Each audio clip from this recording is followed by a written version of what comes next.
Hello friends, now we are going to start another topic in ENT. This is about the disease of ear and treatment and the rehabilitation. तो इसमें पहला question है patient presented with the profound sensory neural hearing loss, है ना, sensory neural deafness और not responding to the hearing aids, ठीक है, with intact auditory nerve function. देखिए नर्व फंक्शन यहाँ पे इंटैक्ट है, काम कर रहा है, but profound sensory neural hearing loss, sensory neural hearing loss हो गया है, ठीक है, बट नर्व इज वर्किंग। तो which of the following procedure is preferred in this patient. तो देखिए मैं आपको यहाँ पे समझाना चाहूंगा कि अगर सेंसरी न्यूरल हियरिंग लॉस है पेशेंट को और प्रोफाउंडली है, कैसे है, प्रोफाउंड, बहुत ज्यादा है, ठीक है, तो profound sensory neural hearing loss है। देखिए जब भी profound sensory neural hearing loss और नर्व फंक्शन इंटैक्ट है, this is the direct indication of cochlear implantation. क्या होगा इसमें, कोक्लियर इम्प्लांटेशन, ठीक है, कोक्लियर डेफिनेटली नॉट वर्किंग, इसलिए this is the indication of cochlear implantation. देखिए bilateral severe profound sensory neural hearing loss जब भी होगी ना और इंटैक्ट ऑडिटरी नर्व सिस्टम, तो this is the directly indication of the cochlear implantation, ठीक है। Implant has be external and internal component, ठीक है, दोनों ही तरीके से कर सकते हैं। Electrode array is placed in the scala tympani of cochlea. क्या प्लेस्ड क्या किया जाएगा, electrode array will be placed in the scala tympani of the cochlea, ठीक है। तो दिस इज द क्वेश्चन। जब भी कभी इस तरीके से आता है कि profound sensory neural hearing loss है but nerve function is intact, in that case directly indication of the cochlear implantation, okay. इसके बाद सेकंड क्वेश्चन आता है mainstay of treatment of the glue ear. तो ग्लू ईयर की बात कर रहे हैं हम, glue ear, okay. Glue ear के अंदर हम देखेंगे कि ग्लू ईयर के अंदर ट्रीटमेंट क्या है, ग्लू ईयर के ट्रीटमेंट की बात करेंगे। What is the treatment of glue ear. तो देखिए ग्लू ईयर का जो ट्रीटमेंट होता है उसमें हम मिरिंगोस्टोमी करते हैं, ग्रोमेट इंसर्शन करते हैं, ठीक है, myringostomy and grommet insertion. But मैं आपको कुछ यहाँ पे बताना चाहूंगा। देखिए main cause of otitis media is a eustachian tube obstruction, ठीक है, स्टिशियन ट्यूब ऑब्स्ट्रक्शन जो है वो मेन कॉज होता है ओटाइटिस मीडिया का। ऑब्स्ट्रक्शन की वजह से क्या होगा, ऑब्स्ट्रक्शन और डिसफंक्शन का, ठीक है। यहाँ पे ओटाइटिस मीडिया का जो मेन कॉज है वो स्टिशियन ट्यूब ऑब्स्ट्रक्शन या फिर dysfunction. It can be occur due to the chronic rhinitis, chronic sinusitis, ठीक है, इन केसेस में हो सकता है। चिल्ड्रंस के अंदर मोस्ट कॉमनली होता है एडिनॉइड हाइपरट्रॉपी की वजह से। मैंने आपको दिन में कराया था एडिनॉइड हाइपरट्रॉपी क्या होती है, किस तरीके से ये ब्लॉक करती है स्टिशियन ट्यूब को, है ना, और क्या क्या पेशेंट को प्रॉब्लम आती है। एडल्ट के अंदर रेज सस्पिशियन, सस्पिशियन क्या होता है, ऑफन नेजोफेरेंजियल कार्सिनोमा। मैंने आपको नेजोफेरेंजियल कार्सिनोमा से रिलेटेड भी चीजें कराई थी, ठीक है। Upon the examination severely retracted tympanic membrane दिखेगी आपको, क्योंकि ग्लू ईयर हो गया ना, पीछे फ्लूइड भर गया और टिम्पैनिक मेम्ब्रेन को ये रिट्रैक्ट कर लेता है due to the negative pressure, ठीक है, तो रिट्रैक्ट मिलेगी tympanic membrane. Dull pale type की थोड़ी सी येलोइश और डल पेल कह सकते हैं टिम्पैनिक मेम्ब्रेन इस तरीके की दिखेगी जब आप ऑटोस्कोप से देखोगे तो, ठीक है। फ्लूइड प्रेजेंट रहता है, एयर बबल्स दिखेंगे आपको, एयर बबल्स दिख सकते हैं, ठीक है। इनिशियली मैनेजमेंट आप नेजल डिकंजेशन दे सकते हो सकता है नेजल डिकंजेशन देने की वजह से ग्लू ईयर भी ठीक हो जाए, बिकॉज कई बार जैसे कि मैंने बताया राइनाइटिस की वजह से होता है, ठीक है, और स्टिशियन ट्यूब क्लोज हो जाती है राइनाइटिस की वजह से या साइनसाइटिस की वजह से, in that case it can be helpful. Anti allergic measures दे सकते हो, एंटी एलर्जिक मेजरमेंट कर सकते हो और एंटी एलर्जिक टैबलेट वगैरह आप दे सकते हो। एंटीबायोटिक भी दे सकते हो in case of URTI, upper respiratory tract infection है, in that case you can give also antibiotic, ठीक है। तो this is the type of treatment. इसके अलावा आप वालसाल्वा मैन्यूवर कर सकते हो, ठीक है, पॉलिस्टराइजेशन कर सकते हो और इसके अलावा मिडिल ईयर के लिए एरेशन कर सकते हो, ठीक है। मेनस्टे of treatment of the glue year mostly जो करेंगे वो मिरिंगोटोमी होती है विद द ग्रूमेट इंसर्शन। तो ग्लू ईयर में मेन तो यही है कि आप मिरिंगोटोमी करो और साथ में ग्रूमेट इंसर्शन करो। विद और विदाउट एडिनेक्टोमी। अगर एडिनोइड है तो एडिनोक्टोमी करोगे, ठीक है, और अगर नहीं है तो मे बी विद और without you can do it, ठीक है। Indication of surgery in glue year क्या क्या होती है? क्रोनिक इन्फ्यूजन है, क्रोनिक इफ्यूजन है मोर देन 3 मंथ, ठीक है, और कंडक्टिव हियरिंग लॉस है 40 डेसिबल के अराउंड, वो नहीं सुन पा रहा, ठीक है। इसके अलावा सस्पिशियस मैलिग्नेंसी है, in that case also you have to do surgery. Preferred side posteroinferior quadrant of tympanic membrane. Preferred side क्या है? Posteroinferior quadrant of tympanic membrane, okay. अब देखिए, if separate the thick glue दिखता है आपको, is a thick glue like, तो देखिए यहाँ पे 2 इंसिजन्स लगेंगे, आर मेड, एक एंट्रो सुपीरियर होगा और एक एंट्रो inferior quadrant, also known as beer can principle. क्या कहते हैं उसे? Beer can principle, okay. Beer can principle, क्योंकि यहाँ पे 2 डिफरेंट हमने एक सुपीरियर एंट्रो और एक इंफीरियर एंट्रो इंफीरियर, ठीक है, एंट्रो सुपीरियर और एंट्रो इंफीरियर क्वाड्रेंट में 2 इंसिजन लगाने पड़ेंगे अगर बहुत ज्यादा थिक ग्लू है तो, ठीक है, जिसे बियर कैन प्रिंसिपल कहते हैं। नेक्स्ट क्वेश्चन है, the drug which side effect is oto cochleotoxicity. देखिए, कैनामाइसिन एक ऐसी ड्रग है जिसकी वजह से ऑटो कोक्लियोटॉक्सिसिटी हो जाती है, ठीक है, कैनामाइसिन की वजह से। Most common cause of facial nerve palsy, idiopathic है, बेल पाल्सी में देखने को मिलती है, बेल्स पाल्सी के अंदर देखने को मिलती है, ठीक है। अब देखिए, कैनामाइसिन के बारे में पहले बात करते हैं। जैसे मैंने आपको बताया था कि कैनामाइसिन की वजह से ऑटोटॉक्सिसिटी होती है, ठीक है। ये एमिनोग्लाइकोसाइड्स ग्रुप की ड्रग है। It have a potential procedure to reversible and irreversible vestibular cochlear and renal toxicity also, ठीक है। वेस्टिबुलो कोक्लियर टॉक्सिसिटी भी करती है ये, और रीनल टॉक्सिसिटी भी करती है कैनामाइसिन, एमिनोग्लाइकोसाइड्स होती है, ठीक है। एंड न्यूरोमस्कुलर ब्लॉकेज भी करेगी। Aminoglycoside induced ototoxicity may result in irreversible और sometime bilateral high frequency hearing loss भी कर सकती है, ठीक है, और वेस्टिबुलर हाइपोफंक्शन भी कर सकती है।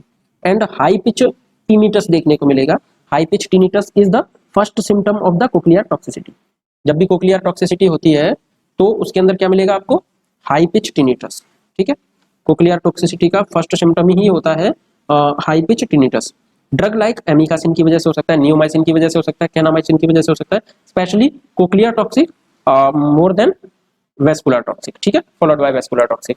तो वेस्टिबुलोटॉक्सिक तो है ही, बट कोक्लियोटॉक्सिक ज्यादा होती है ये ड्रग, ठीक है, स्पेशली कोक्लियोटॉक्सिक होती है, ये कह सकते हैं। जेंटामाइसिन और स्ट्रेप्टोमाइसिन इज अ वेस्टिबुलोकोक्लिया, ज्यादा होती है, ठीक है। तो देखिए, स्ट्रेप्टोमाइसिन और जेंटामाइसिन की बात आती है तो ये क्या होंगी? वेस्टिबुलोटॉक्सिस। देखिए, टॉक्सिसिटी दोनों की कर रही है दोनों ही, बट जेंटामाइसिन और आपका जेंटामाइसिन प्लस स्ट्रेप्टोमाइसिन, ये दोनों ड्रग मोर वेस्टिबुलोकोक्लियर टॉक्सिसिटी करती हैं, जबकि एमिकासिन, नियोमाइसिन और कैनामाइसिन ये सारी ड्रग कोक्लियोटॉक्सिक ज्यादा हैं, ठीक है। तो जब भी क्वेश्चन आता है उसमें विशेष ध्यान रखना है कि स्ट्रेप्टोमाइसिन या जेंटामाइसिन पूछा है, वेस्टिबुलोकोक्लियर टॉक्सिक, वेस्टिबुलोटॉक्सिक, ठीक है। अगर एमिकासिन, नियोमाइसिन, कैनामाइसिन इनमें से तीनों में से कोई ड्रग है तो ये कोक्लियोटॉक्सिक है हाईली। टोब्रामाइसिन जो है वो कोक्लियोटॉक्सिसिटी और वेस्टिबुलर टॉक्सिसिटी बराबर करती है, ठीक है, टोब्रामाइसिन इक्वल है, दोनों का बराबर करती है। इसके बाद मैंने बताया था कि facial nerve palsy can be central और पेरिफेरल, ठीक है। फेशियल नर्व पाल्सी जो है, देखिए, definitely I am talking about the facial nerve palsy, जिसकी वजह से facial nerve palsy Bell's palsy में देखने को मिलती है, मैंने बात की थी, ठीक है। तो फेशियल नर्व पाल्सी जो है ये सेंट्रल और पेरिफेरल दोनों ही तरीके से हो सकती है। Peripheral lesion can be involve the nerve intracranial और इंट्राटेम्पोरल और एक्स्ट्रा टेम्पोरल पार्ट को इन्वॉल्व कर सकता है peripheral lesion. Peripheral lesion more common भी होता है, ठीक है, and 2/3 part of them are idiopathic variety. Most common cause की अगर बात करें तो 60 to 75% facial paralysis is due to Bell's palsy. तो इसलिए हम फेशियल नर्व पैरालिसिस को मोस्टली जब भी क्वेश्चन आता है तो definitely we have to select Bell's palsy, we should select even Bell's palsy, क्योंकि मोस्ट कॉमन तो यही है। अगर बेल्स पाल्सी नहीं है तब हम defined as a idiopathic. Peripheral facial paralysis और पैरालिसिस इज एक्यूट ऑनसेट होती है, ठीक है, कॉज वायरल इन्फेक्शन हो सकता है जिसमें herpes simplex virus, herpes zoster virus और epsilon virus can be include. Vascular ischaemia hereditary भी हो सकता है, ठीक है। 10% of the patient positive family history से होता है और ऑटोइम्यून डिसऑर्डर भी हो सकता है, but most common is a Bell's palsy, ठीक है।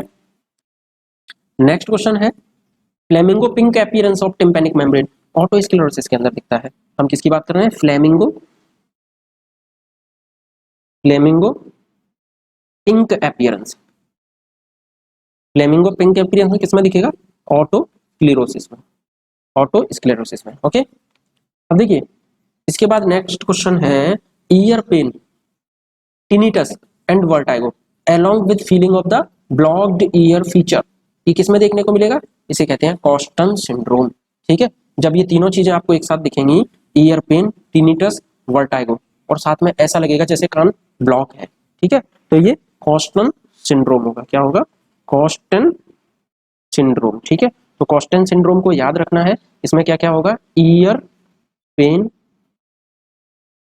तीन चीजें एक साथ होंगी, ईयर पेन और इसके अलावा vertigo, feeling of block, vertigo, tinnitus, tinnitus, vertigo, vertigo, ठीक है, और इसके अलावा feeling like a block ear. Okay, block year जैसी फीलिंग आएंगी, feeling like a block ear. Okay, तो मैंने आपको ये तीन चार फीचर्स बताए हैं कॉस्टन सिंड्रोम के। ठीक है, कॉस्टन सिंड्रोम के फीचर्स आपने देखे।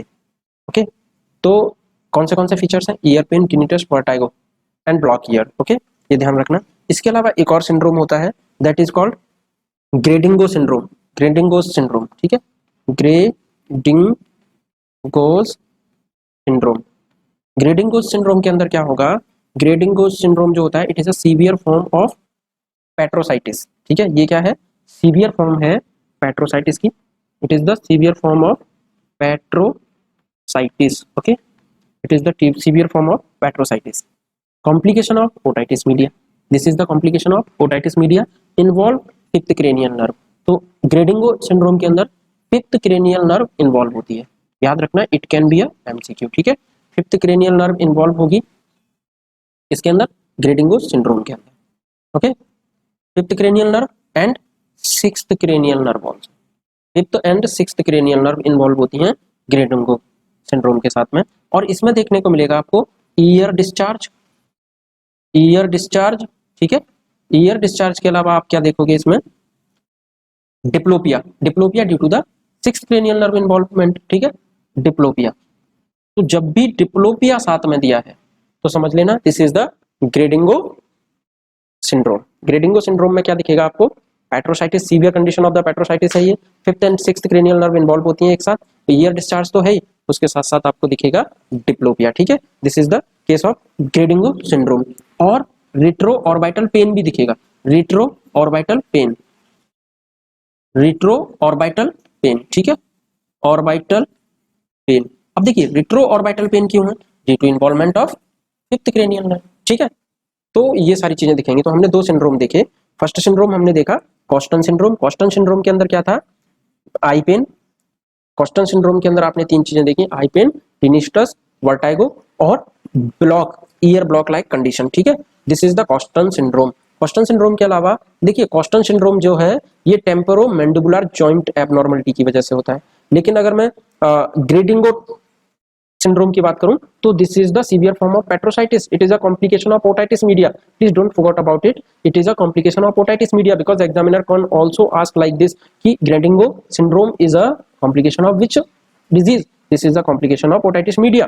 ठीक है, सीवियर पेट्रोसाइटिस होती है और इसके अंदर आपको क्या दिखेगा? Involvement of two nerve, fifth and sixth. और फिफ्थ की वजह से तो क्या होगा? रेट्रो ऑर्बिटल पेन होगा, और सिक्स्थ की वजह से डिप्लोपिया और year discharge also you will see because it is the complication of otitis media. और ओटाइटिस मीडिया में तो कॉमनली ईयर डिस्चार्ज हो ही सकता है ना, तो ये आप याद रखिएगा।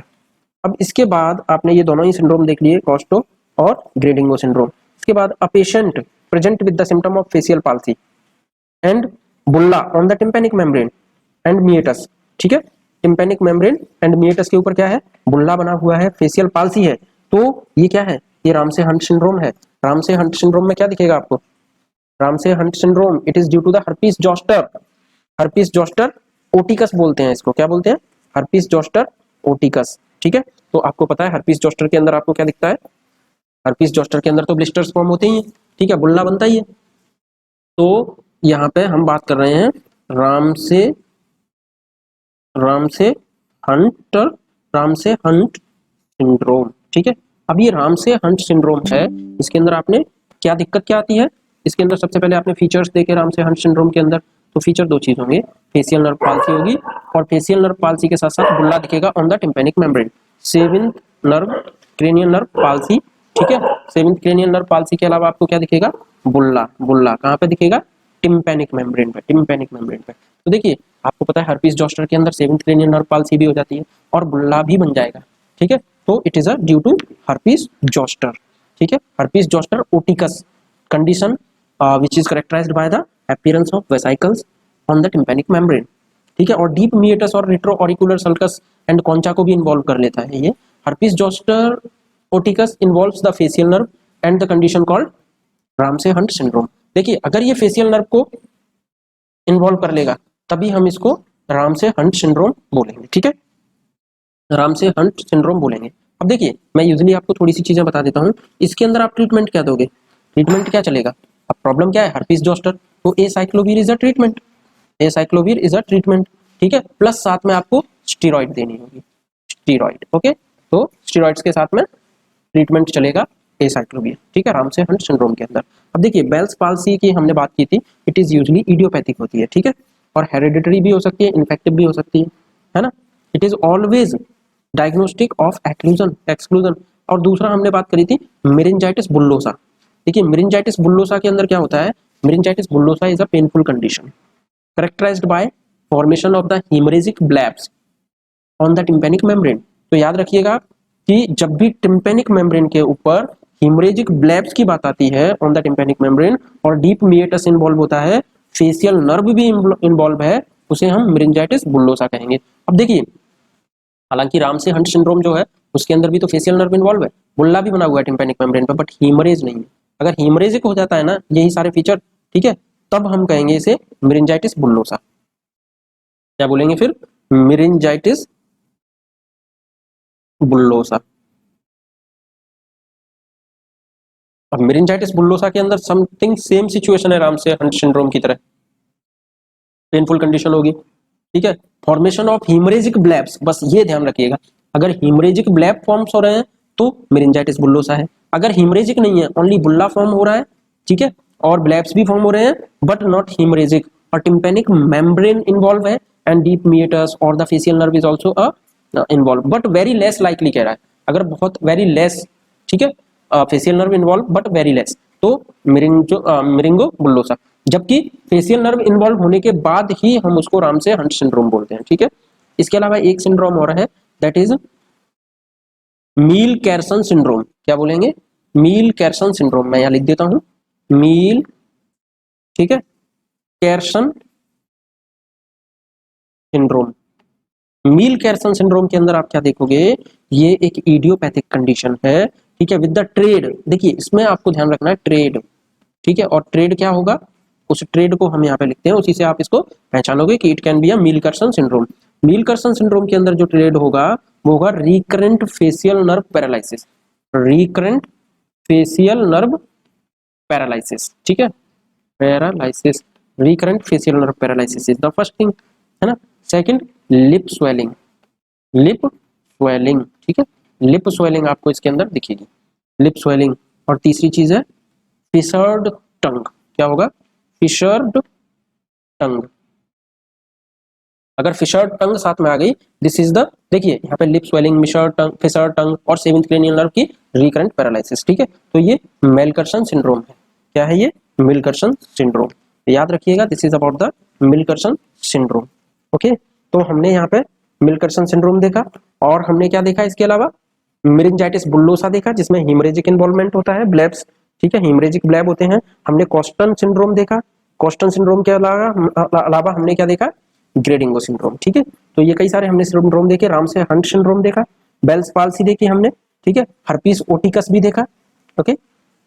अब देखिए ग्रेनुलोसस ग्रेनुलोमेटस लीजन है in the tympanic membrane and middle ear lateral valve, तो ये किस कंडीशन में दिखेंगे, क्रोनिक मेरिंजाइटिस में। क्रोनिक मेरिंजाइटिस के अंदर कैसे दिखेंगे, ग्रेनुलोमेटस लीजन, और मेरिंजाइटिस के अंदर देखिए मेरिंजाइटिस बुल्लोसा के अंदर हेमरेजिक ब्लैब्स दिखेंगे, ठीक है, और क्रोनिक मेरिंजाइटिस के अंदर क्या दिखेंगे, ग्रेनुलोमेटस लीजन, ठीक है, टिम्पैनिक मेम्ब्रेन के अंदर दिखेंगे आपको मिडिल ईयर में, क्रोनिक मेरिंजाइटिस के केस में, ठीक है। अगर मैं ventilation tube is put in the year in case of, ventilation tube year में क्यों पुट करते हैं भाई, सीरस ओटाइटिस मीडिया के केस में वेंटिलेशन ट्यूब लगानी होती है, सीरस ओटाइटिस मीडिया के केस में वेंटिलेशन ट्यूब लगानी होती है, ठीक है। वेंटिलेशन ट्यूब कब लगाते हैं? सीरस ओटाइटिस मीडिया के केस में। क्यों लगाएंगे? देखिए serous otitis media is also known as glue ear, तो याद रखिएगा ग्लू ईयर के केस में लगाएंगे, क्योंकि ग्लू ईयर के केस में क्या होता है? स्टिशियन ट्यूब ऑब्स्ट्रक्शन होने के चांसेस होते हैं ना। अब स्टिशियन ट्यूब ऑब्स्ट्रक्शन हुआ, इसी वजह से तो ओटाइटिस मीडिया हुआ है, इसी वजह से तो सीरस ओटाइटिस मीडिया हुआ है, ठीक है। तो उसमें वेंटिलेशन प्रोवाइड करा दो आप, तो serous otitis media automatically can reduce, okay, हो सकता है कि ऑटोमेटिकली रिड्यूस हो जाए, ठीक है। ग्लू ईयर यानी कि serous otitis media is a glue ear, ठीक है, उसी को बोलते हैं। Impaction of wax is treated by, भाई syringing, softening and followed by the syringing. पहले हम एक ऐसा ईयर ड्रॉप डालेंगे जिससे सॉफ्टनिंग हो जाए, ठीक है, वैक्स की, उसके बाद हम श्रिंजिंग कर देंगे। ये impaction of the wax is treated by softening followed by syringing, okay. Tympanic membrane perforated, मान लीजिए टिम्पैनिक मेम्ब्रेन परफोरेट हो गई, परफोरेशन हो गया, तो ग्राफ्ट कहां से लोगे आप? ग्राफ्ट लेते हैं टेम्पोरलिस मसल फेसिया से। कहां से लेते हैं? टेम्पोरलिस मसल फेसिया से। और ये आपको पता होगा, जब भी हम ग्राफ्ट खुद के शरीर से यानी कि पेशेंट के ही शरीर से उठाते हैं, ठीक है, उसे हम ऑटोग्राफ्ट कहते हैं। क्या कहते हैं उसको? हम ऑटोग्राफ्ट कहेंगे। तो आपको पता है कि जब भी टिम्पैनिक मेम्ब्रेन परफोरेशन हो जाता है, उसके लिए temporalis fascia, temporalis muscle fascia का ग्राफ्ट लेना होता है और उसे ऑटोग्राफ्ट कहते हैं, ठीक है, ऑटोग्राफ्ट कहते हैं। ऑटोग्राफ्ट के अलावा अगर आपको पता हो तो देखिए, ऑटोग्राफ्ट किसे कहेंगे? Transplantation tissue from the same person, जो पेशेंट है उसी से लिया है, ठीक है। हुज द टिश्यू हार्वेस्टेड, किससे किया है? फ्रॉम द सेम पेशेंट, तो उसको ऑटोग्राफ्ट कहेंगे। अगर आइसोग्राफ्ट की मैं बात करूं तो isograft is a transplantation of a organ और tissue from the donor. Generally कहां से आएगा? आइडेंटिकल रिसिपिएंट, ठीक है, आइडेंटिकल ट्विन से अगर आता है उसे आइसोग्राफ्ट कहते हैं। एलोग्राफ्ट किसे कहेंगे? Allograft from the same species, ना तो आइडेंटिकल ट्विन्स है बट स्पीसीज सेम है, यानी कि ह्यूमन के लिए ह्यूमन से ही लिया है, दैट इज अ एलोग्राफ्ट, ठीक है। तो same species allograft, identical twins isograft. देखिए identical twins isograft, I for I. Autograft same body से, xenograft from the different species from another species, ठीक है। तो इसको याद रखिएगा, ऑटोग्राफ्ट, आइसोग्राफ्ट, एलोग्राफ्ट, जीनोग्राफ्ट, कई बार पूछा जाता है। जीनोग्राफ्ट का मतलब है डिफरेंट स्पीसीज, ठीक है। एलोग्राफ्ट का मतलब है ट्रांसप्लांट बिटवीन टू जेनेटिकल और non identical same species member से, ठीक है, नॉन आइडेंटिकल है बट सेम है, तो एलोग्राफ्ट, ठीक है। इसको कैसे याद रखोगे? एलो, कौन कह सकता है? ये लो, ये कोई इंसान को कह सकता है, ठीक है। तो एलोग्राफ्ट यानी कि same species, human to human, ठीक है। और आइसो तो याद हो ही गया, identical twin, iso mean identical twins, ठीक है। ऑटोग्राफ्ट, ऑटो मतलब सेम, खुद की बॉडी से, ठीक है, पेशेंट की ही बॉडी से। और xenograft from the other species, तो याद रखिएगा this is the way of taking graft, ठीक है। अब देखिए टिम्पेनोप्लास्टी जब हम करते हैं तो यहाँ पे रिपेयरिंग ऑफ टिम्पेनिक मेम्ब्रेन की जाती है in case of rupture of tympanic membrane, ठीक है, और either due to the infection और ट्रोमा, किसी की वजह से हो सकती है। टेम्पोरलिस फेसिया से लिया जाएगा, ये मैंने आपको बता ही दिया कि टेम्पोरलिस फेसिया से टिम्पेनिक मेम्ब्रेन के लिए जो ग्राफ्ट लेते हैं वो टेम्पोरलिस फेसिया से लेते हैं, यूज्ड फॉर द टिम्पेनोप्लास्टी, ठीक है। क्यों लेते हैं? It has a very low basal rate, basal metabolic rate, ठीक है, क्योंकि टेम्पोरल फेसिया जो होता है, टेम्पोरोप्लास्टी जो करते हैं, temporal fascia, temporalis muscle fascia है ना, इसके जो मेटाबॉलिक बेसल मेटाबॉलिक रेट होती है वो बहुत कम होती है, तो very high rate of survival, survival की जो रेट है वो काफी ज्यादा हो जाती है, ठीक है, सर्वाइवल की जो रेट है वो काफी ज्यादा हो जाती है इस केस में, ठीक है। तो इसलिए हमें क्या करना होगा कि temporalis fascia, temporalis muscle fascia को यूज करते हैं टिम्पेनिक मेम्ब्रेन रिप्लेस करने के लिए, ठीक है। इसके अलावा मैंने आपको सारे ग्राफ्ट बताए, ऑटोग्राफ्ट, जीनोग्राफ्ट, एलोग्राफ्ट, आइसोग्राफ्ट, ठीक है, everything now you know. Normal hearing range क्या होती है? तो भाई ये 20 हर्ट्ज से लेके 20,000 हर्ट्ज तक नॉर्मल हियरिंग रेंज होती है, 20 हर्ट्ज से लेके 20,000 हर्ट्ज तक, ठीक है। According to the WHO moderate hearing loss is defined as a, तो 41 टू 60 डेसिबल तक WHO के थ्रू मॉडरेट हियरिंग लॉस किसे कहते हैं हम? मॉडरेट हियरिंग लॉस जो होता है इसमें 41 डेसिबल से लेके 60 डेसिबल, ठीक है, 60 डेसिबल, ये मॉडरेट है। कैसा है? Moderate hearing loss according to WHO, ठीक है, WHO के अकॉर्डिंग 41 से 60, this is the moderate hearing loss. ठीक है, अब मॉडरेट हियरिंग लॉस ये है, तो हम देखते हैं नॉर्मल हियरिंग लॉस क्या होता है। नॉर्मल हियरिंग लॉस होता है 0 to 25। ठीक है, नॉर्मल हियरिंग लॉस, ठीक है, 26 to 40 माइल्ड हियरिंग लॉस, और 41 टू 60 मॉडरेट, मॉडरेट, और 61 से लेके 80, 61 to severe hearing loss, severe hearing loss. ठीक है, तो ये याद रखने हैं कि 0 to 25 नॉर्मल है हियरिंग लॉस। इसके अलावा 26 से लेके मतलब 26 से 40 तक माइल्ड, 41 से 60 तक मॉडरेट, और 60 से 80 तक सीवियर, और मोर देन 80 जाती है तो profound hearing loss, more than 80 जाती है तो प्रोफाउंड हियरिंग लॉस। ठीक है, don't forget about it, these are the staging, sorry mild moderate severity के अकॉर्डिंग, WHO के according this is the moderate hearing loss, है ना, और नॉर्मल से वेरी सीवियर या फिर प्रोफाउंड हियरिंग लॉस तक की पूरी स्टेजेस। ठीक है, first 0 to 25, 26 to 40, 41 to 60, 61 to 80 and more than 80। Okay, normal, mild, moderate, severe and profound, याद रखिएगा। इसके अलावा noise induce hearing loss is seen maximum at 5 to 6 kilo hertz. अगर किलो हर्ट्ज में पूछता है तो 5 to 6 किलो हर्ट्ज। ठीक है, बाकी तो मैंने आपको बताया था कि 3000 to 6000 हर्ट्ज पे जो है नॉइज इंड्यूस हियरिंग लॉस हो सकती है। ठीक है, बट यहाँ पे 5000 to 6000 हर्ट्ज, 6000 हर्ट्ज। ठीक है, तो ये देखिएगा। बाकी अगर किलो हर्ट्ज की बात करें तो 5 to 6 kilo hertz, kilo hertz पे क्या हो सकता है, noise induce, noise induce hearing loss. ठीक है, noise induce hearing loss. Okay, अब देखिए मेनिंजाइटिस बुल्लोसा मैं आपको बता चुका हूं, but commonly caused by virus. और कौन सा वायरस देखने को मिलता है, कॉमनली कॉज्ड बाय वायरस। ठीक है, तो मेनिंजाइटिस बुल्लोसा, देखिए मेनिंजाइटिस बुल्लोसा होता है, this is the painful condition. ठीक है, मेनिंजाइटिस बुल्लोसा क्या है, पेनफुल कंडीशन है by formation of the haemorrhagic blebs on the tympanic membrane और डीप मीटस। कॉमनली कॉज्ड जो होता है इसमें एडिनोवायरस होता है, most common caused by adenovirus. याद रखिएगा कि मेनिंजाइटिस बुल्लोसा वायरस के थ्रू होती है और adenovirus is involve, most commonly adenovirus involve होता है। However it can be also caused by the mycoplasma pneumonia.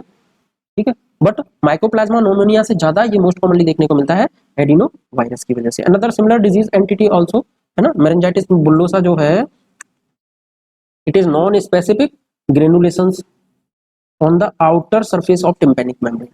It may be associated with external ear infection, impacted wax और long standing foreign body की वजह से भी हो सकता है। तो आप मेनिंजाइटिस बुल्लोसा मैं आपको डिटेल में पहले भी बता चुका हूं कि ये हेमरेजिक होती है। How you will differentiate Ram से हंट सिंड्रोम, राम से हंट सिंड्रोम में कभी भी हेमरेजिक नहीं होता, और राम से हंट सिंड्रोम जो होता है वो हर्पीस जोस्टर की वजह से होता है, जबकि meningitis bullosa is caused by adenovirus or sometime it can be due to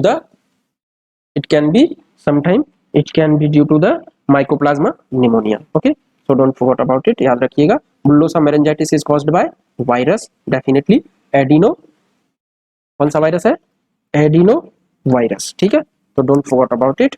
और ओटाइटिस, देखिए acute otitis media most commonly, acute otitis media most commonly caused by streptococcus pneumonia.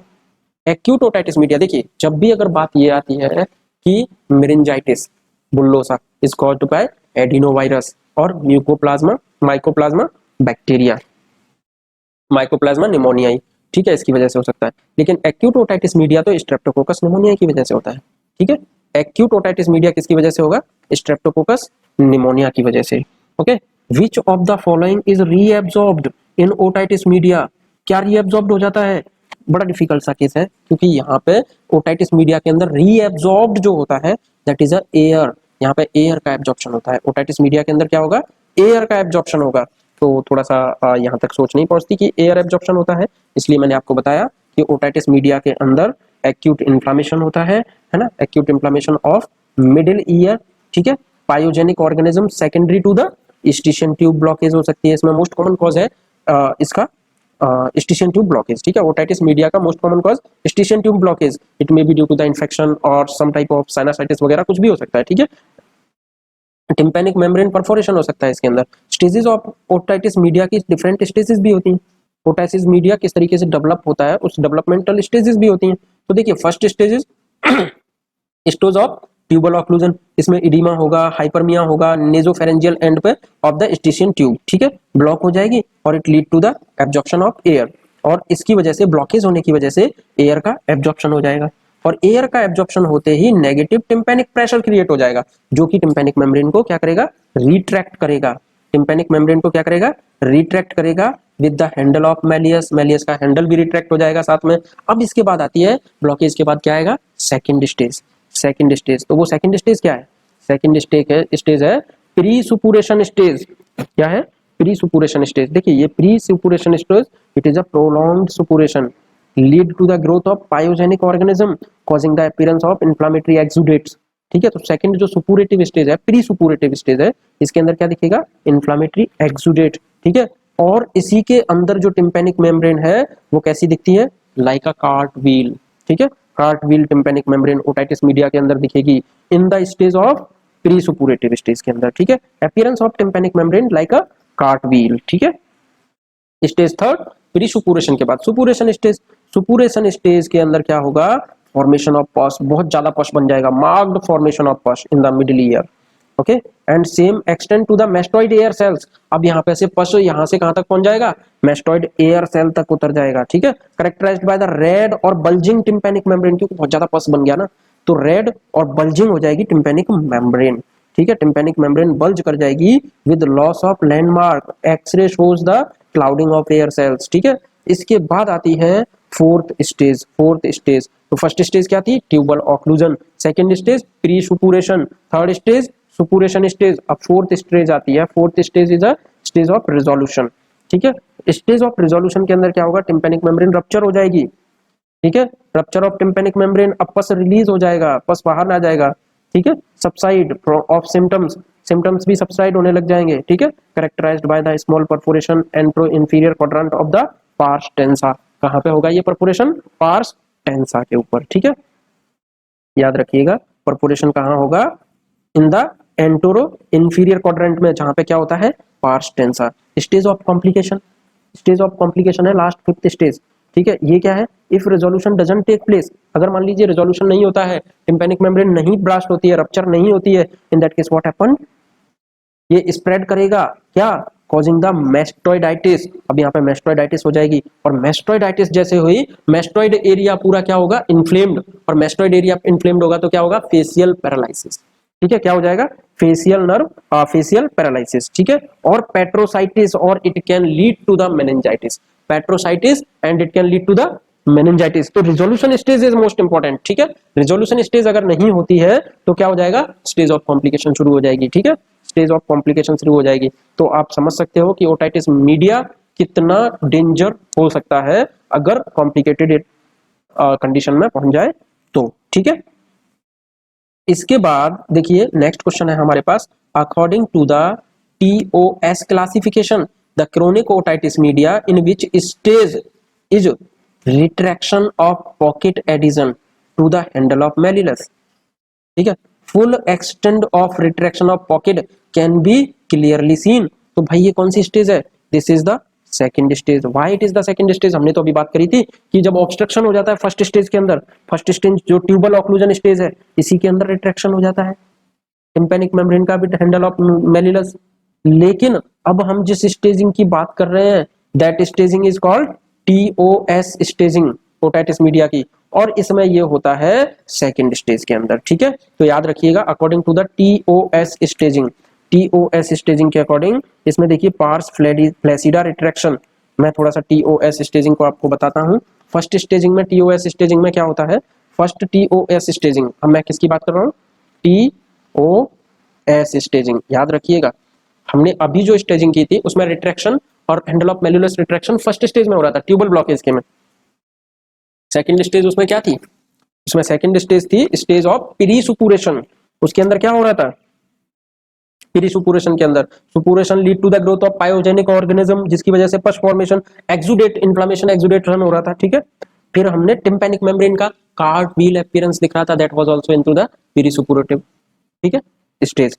Next आता है स्टेज ऑफ सुपुरेटिव, ठीक है, that was the third stage, और उसमें क्या हुआ था, बल्जिंग ऑफ टिम्पैनिक मेम्ब्रेन। फिर आती है रिजोल्यूशन, मार्क देखो थर्ड स्टेज के अंदर, सुपुरेटिव स्टेज के अंदर क्या हुआ था, मार्क्ड फॉर्मेशन ऑफ पस, बहुत ज्यादा फॉर्मेशन हो गया था और वो मेस्टोइड एयर सेल्स की तरफ उतरने लगा था। उसके जस्ट बाद होता है रिजोल्यूशन स्टेज, और रिजोल्यूशन स्टेज में होता है कि टिम्पैनिक मेम्ब्रेन फट जाती है, रप्चर हो जाती है, और इसकी वजह से पस आ जाता है बाहर और अंदर की कॉम्प्लिकेशन हो जाती है कम। अब पस मेस्टोइड एरिया में नहीं जाता, ठीक है। लेकिन अगर रिजोल्यूशन स्टेज नहीं हुई, that can be very very very crucial stage, और उसके अंदर फिर क्या होगा, पस will goes into the mastoid antrum, और मेस्टोइड में एयर सेल्स में जब पहुंच जाएगा तो ये वहां से स्प्रेड कर सकता है कहां तक, facial paralysis, it can cause the facial paralysis, और उसके अलावा it can cause the meningitis, याद रखना, it can cause the meningitis, ठीक है। एक तो ये स्टेजिंग हो गई जिसमें हमने 5 अलग अलग स्टेजेस देखी।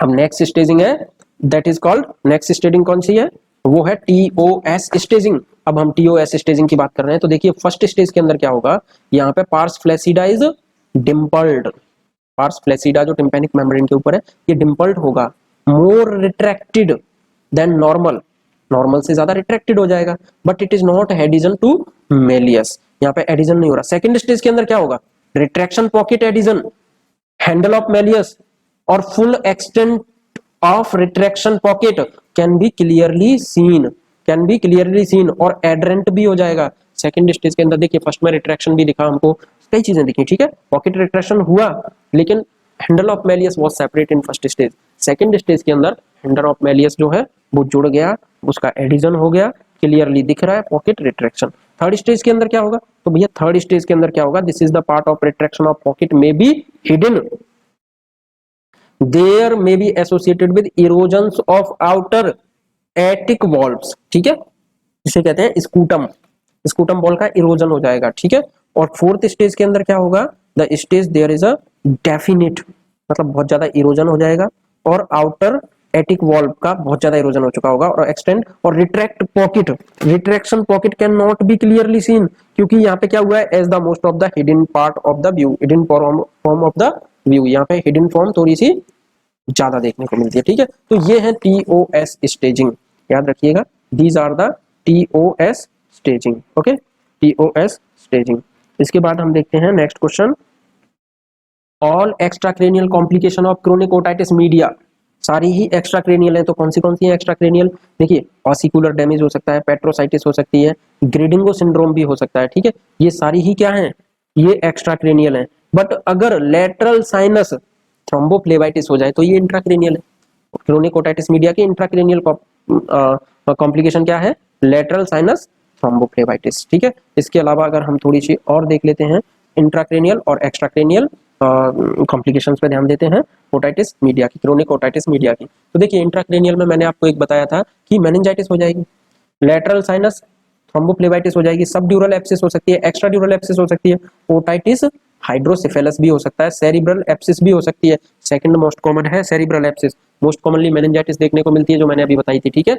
जब एंट्रम में यानी कि मेस्टोइड एयर सेल्स में पश उतर जाता है तो उस केस में क्या होता है, मेनिंजाइटिस हो जाती है। लेकिन सेकंड मोस्ट कॉमन क्या होगा, सेरिब्रल एप्सिस, ठीक है। तो इस तरीके से इसके अलावा एक्स्ट्राक्रेनियल भी हो सकती है, एक्स्ट्राक्रेनियल में क्या क्या है, तो ओसिकुलर डैमेज होगा, मेस्टोइडाइटिस होगी, लेकिन एक्स्ट्राक्रेनियल में मेस्टोइडाइटिस इज अ मोस्ट कॉमन।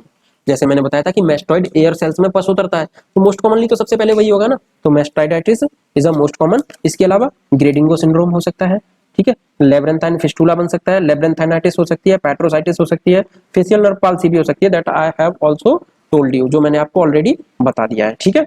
तो ये एक्स्ट्राक्रेनियल और इंट्राक्रेनियल कॉम्प्लिकेशन है क्रोनिक ओटाइटिस मीडिया की, ठीक है, क्रोनिक ओटाइटिस मीडिया की कॉम्प्लिकेशन एक्स्ट्राक्रेनियल और इंट्राक्रेनियल, ठीक है। Most common intracranial manifestation otitis media की ब्रेन एप्सिस, मेनिंजाइटिस, ठीक है, most common is a meningitis. अब अगर मेनिंजाइटिस नहीं है तो ब्रेन एप्सिस सेकंड मोस्ट कॉमन, ठीक है। मोस्ट कॉमन तो क्या है ओटाइटिस मीडिया की, मेनिंजाइटिस। अगर मेनिंजाइटिस अवेलेबल नहीं है तो ब्रेन एप्सिस लगा दो, ठीक है। भाई एमसीक्यू में हो सकता है कि मेनिंजाइटिस ना डाले एग्जामिनर, तो वो ब्रेन एब्सिस डालेगा, ठीक है। तो मोस्ट कॉमन तो मेनिंजाइटिस है, क्रोनिक ओटाइटिस मीडिया हो या ओटाइटिस मीडिया हो, उसकी मेन जो लेट मैनिफेस्टेशन आता है ना most commonly, that is a meningitis. But अगर मेनिंजाइटिस अवेलेबल नहीं है then you can choose the brain abscess, ठीक है। Most common extracranial complication of CSOM, तो सीएसओएम क्या है, ठीक है, जस्ट ओटाइटिस मीडिया समझ के चलो। तो उसकी जो एक्स्ट्राक्रैनियल कॉम्प्लिकेशन है वो मैस्टोइडाइटिस है, मैंने आपको बताया था सीएसओएम के अंदर, या फिर क्रोनिक ओटाइटिस मीडिया, ठीक है, क्रोनिक ओटाइटिस मीडिया। तो क्रोनिक ओटाइटिस मीडिया के अंदर अगर आप एक्स्ट्राक्रैनियल की बात कर रहे हो मोस्ट कॉमन, तो दिस इज अ ओटाइटिस और सॉरी मैस्टोइडाइटिस, ठीक है। Most common type of hearing loss in tuberculosis otitis media, conductive hearing loss. देखिए चाहे ट्यूबरक्लोसिस ओटाइटिस मीडिया हो चाहे कुछ और, ओटाइटिस मीडिया के अंदर तो कंडक्टिव हियरिंग लॉस ही होगा, ठीक है। तो ये पूछ रहा है सीधा सीधा कि ओटाइटिस मीडिया के अंदर most common type hearing loss कौन सा होता है, कंडक्टिव हियरिंग लॉस, ठीक है। कौन सा होगा most common type, conductive hearing loss. थोड़ा सा मैं आपको डिटेल बताता हूं इसकी। डिटेल ये है, देखिए, painless foul smelling year discharge, very characteristic finding इसकी ट्यूबरक्यूलर ओटाइटिस मीडिया की। अगर पेनलेस है, फाउल स्मेलिंग है, कंडक्टिव हियरिंग लॉस है, तो ये डेफिनेटली ट्यूबरक्यूलर ओटाइटिस मीडिया है। परफोरेशन, इवन मल्टीपल परफोरेशन मिल रहे हैं, 1 2 3 परफोरेशन मिल रहे हैं कहां पे, पार्स टेंसा के ऊपर। This is the classical sign of tubercular otitis media, ध्यान रखिएगा। हियरिंग लॉस किस टाइप का होगा, कंडक्टिव हियरिंग लॉस, ठीक है। Hearing loss, there is a severe loss out of the proportion on symptoms, mostly conductive hearing loss होगा, but it may be also sensory neural hearing loss if labyrinthine is involved। अगर labyrinthine involved है तो sensory hearing loss, sensory neural hearing loss, क्योंकि labyrinthine क्या है, nerve, और nerve involve होती है क्या है, sensory neural hearing loss.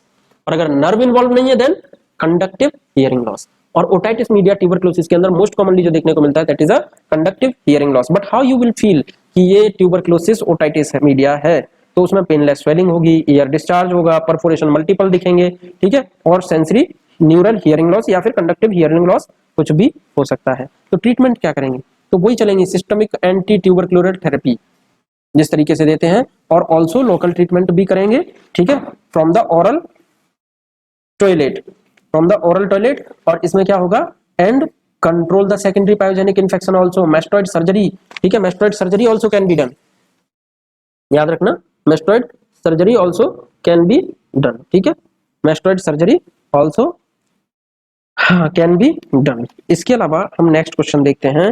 Next question है, which one of the following is classical sign of tubercular otitis media.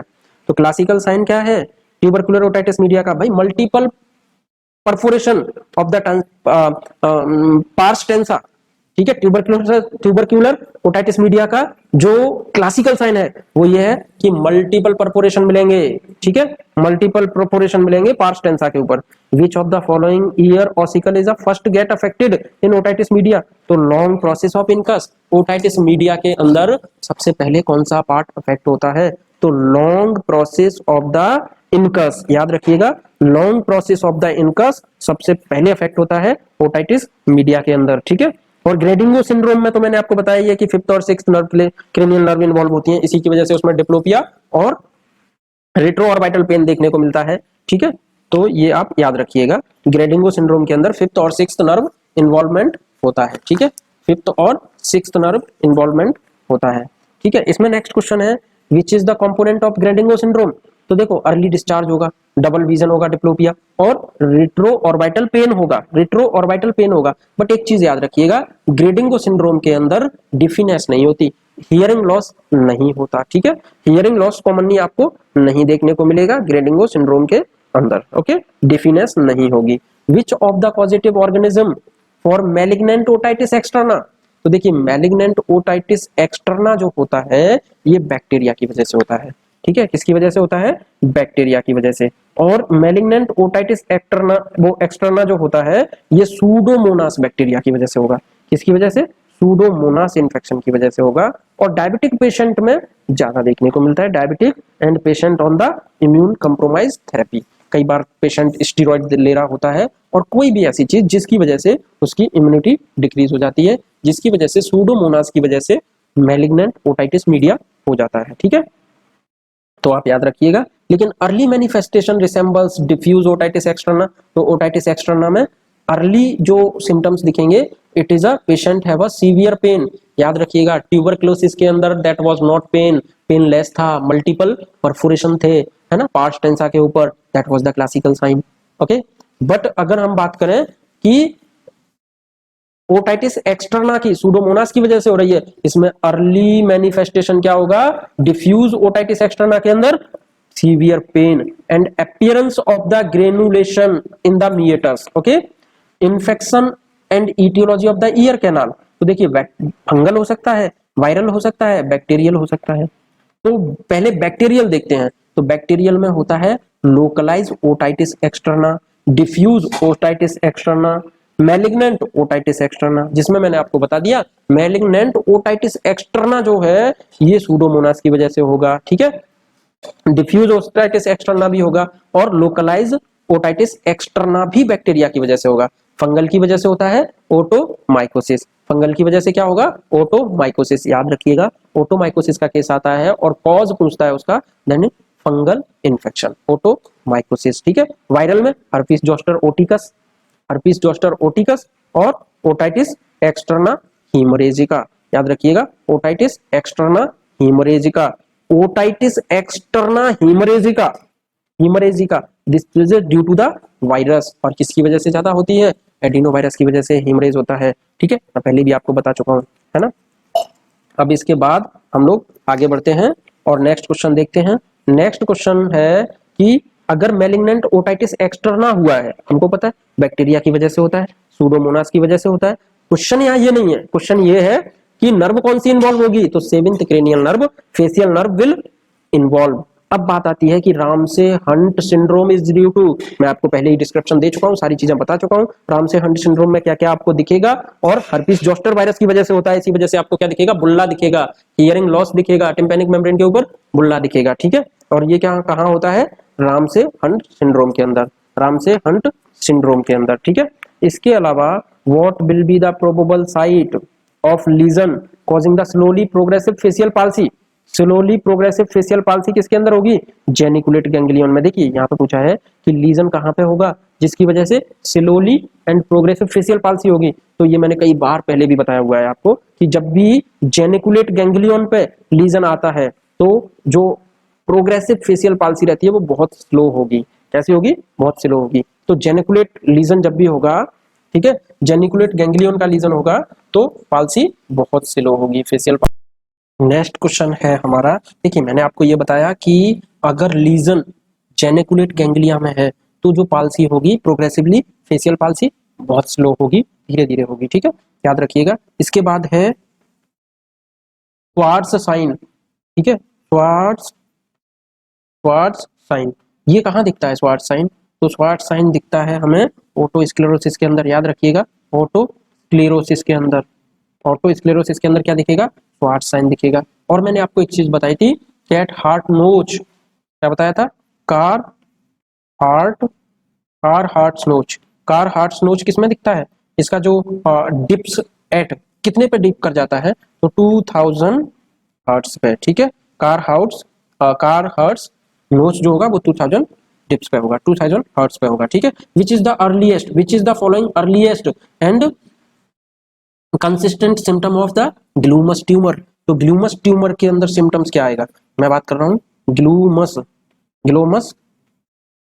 Tumour की। ठीक है, ग्लूमस ट्यूमर की मैं बात कर रहा हूँ। इसके अंदर जो सिम्टम होता है जिसे अर्लीएस्ट सिम्टम कहते हैं, दैट इज अ टीनिटस। क्या होगा, टीनिटस। ओके, टीनिटस होगा। इसके बाद हैनबर्ट की बात की थी हमने, हैनबर्ट साइन किसमें दिखता है, Hennebert sign seen in Meniere's disease. ठीक है, हैनबर्ट साइन कहाँ दिखता है, मीनियर्स डिजीज में, मीनियर्स डिजीज के अंदर हैनबर्ट साइन दिखेगा। ठीक है, Hennebert sign. Hearing defect in Meniere's disease कौन सा होता है, तो उसे कहते हैं डिप्लाक्यूसिस। क्या होगा, डिप्लाक्यूसिस। ठीक है, मीनियर्स डिजीज के अंदर हियरिंग लॉस कौन सा होगा, हियरिंग डिफेक्ट कौन सा होगा, तो हियरिंग डिफेक्ट जो होता है उसे बोलते हैं डिप्लाक्यूसिस। ओके, डिप्लाक्यूसिस। तो मीनियर्स डिजीज के अंदर हियरिंग डिफेक्ट जो होता है that is called hearing defect is called in Meniere's disease diplacusis. ठीक है, इसके बाद हम देखते हैं इन केस ऑफ बीपीपीवी। ठीक है, इन केस ऑफ बीपीपीवी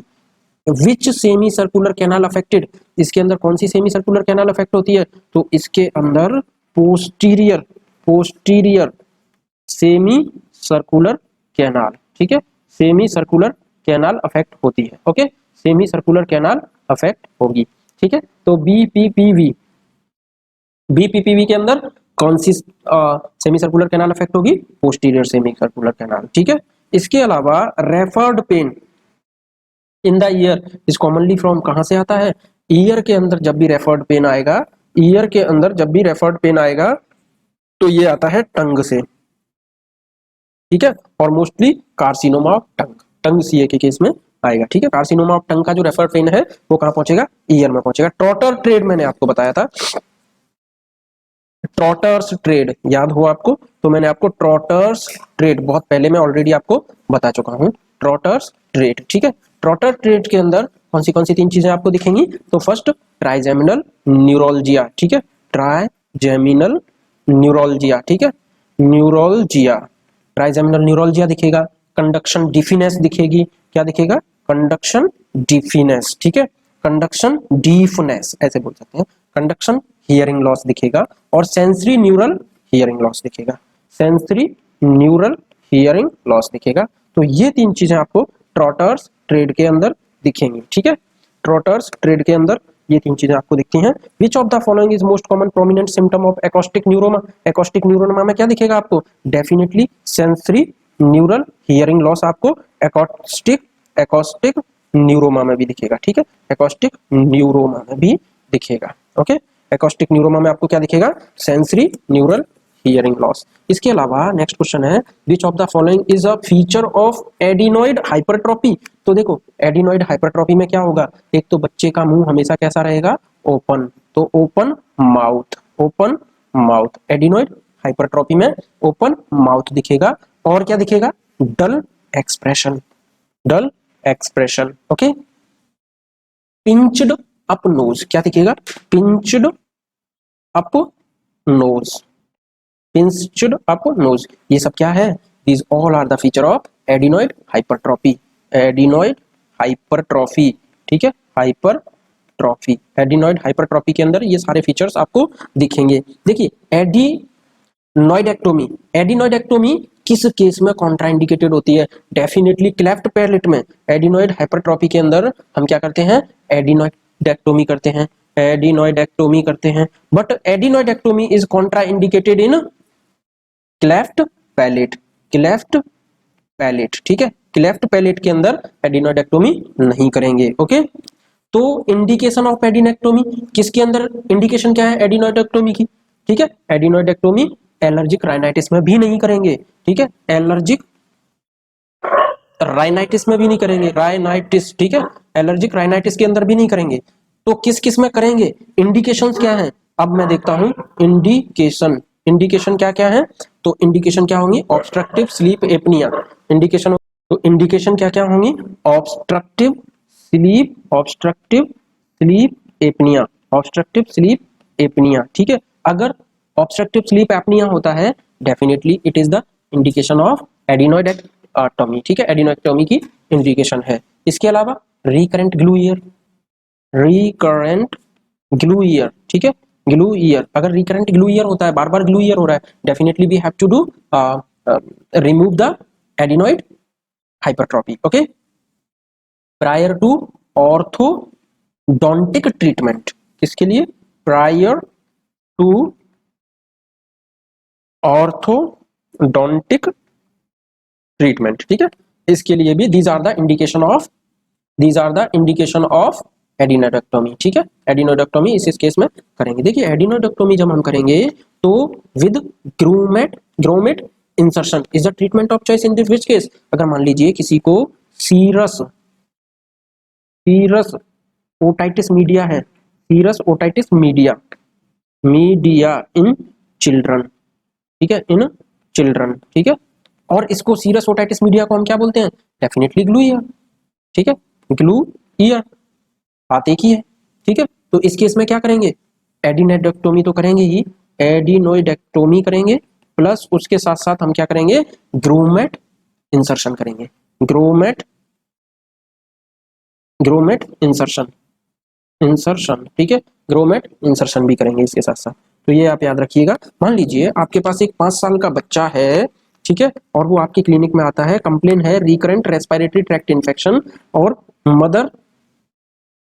मदर उसकी जो है कंप्लेन कर रही है कि recurrent, mother complaining about his recurrent infection of the mouth breathing, ठीक है, और माउथ ब्रीदिंग की बता रही है कंप्लेन, और डिक्रीज हियरिंग, हियरिंग भी डिक्रीज हो गई। ट्रीटमेंट ऑफ चॉइस क्या होगा? डेफिनेटली ये एडिनोइड हाइपरट्रॉफी का केस है, क्योंकि उसका माउथ जो है, माउथ से ब्रीदिंग ले रहा है, वो नाक से सांस नहीं ले पा रहा, तो definitely is a adenoid hypertrophy. तो इसके अंदर ट्रीटमेंट क्या होगा? एडिनोइडेक्टोमी, ठीक है। और graft use to the tympanoplasty, मैंने आपको बताया था टेम्पोरलिस फेसिया का ग्राफ्ट यूज होता है, क्योंकि इसकी जो बेसल मेटाबॉलिक रेट होती है वो काफी कम होती है। Electrode of cochlea implantation, electrode of cochlear implantation is pass via round window. ये याद रखिएगा कि जब हम कोक्लियर इम्प्लांटेशन कर रहे होते हैं तो इलेक्ट्रोड जो है वो राउंड विंडो के थ्रू पास होता है। कहां से होगा पास? राउंड विंडो के थ्रू पास होगा क्या? इलेक्ट्रोड, ठीक है। इलेक्ट्रोड को कहां से पास कराएंगे? राउंड विंडो में, electrode, in case of cochlear implantation, cochlear implantation, in case of cochlear implantation, ठीक है। अगर कोक्लियर इम्प्लांटेशन चल रहा होता है तो जो इलेक्ट्रोड है उसे हम राउंड विंडो के थ्रू पास कराते हैं, ठीक है। This is the something about the topic of disease of the year and treatment and the rehabilitation. जहां तक है आपके सारे पॉइंट क्लियर हो गए होंगे, और जो कुछ भी बचता है वो आप मेरे को डाउट सेक्शन में डाल के पूछ सकते हैं। Thank you.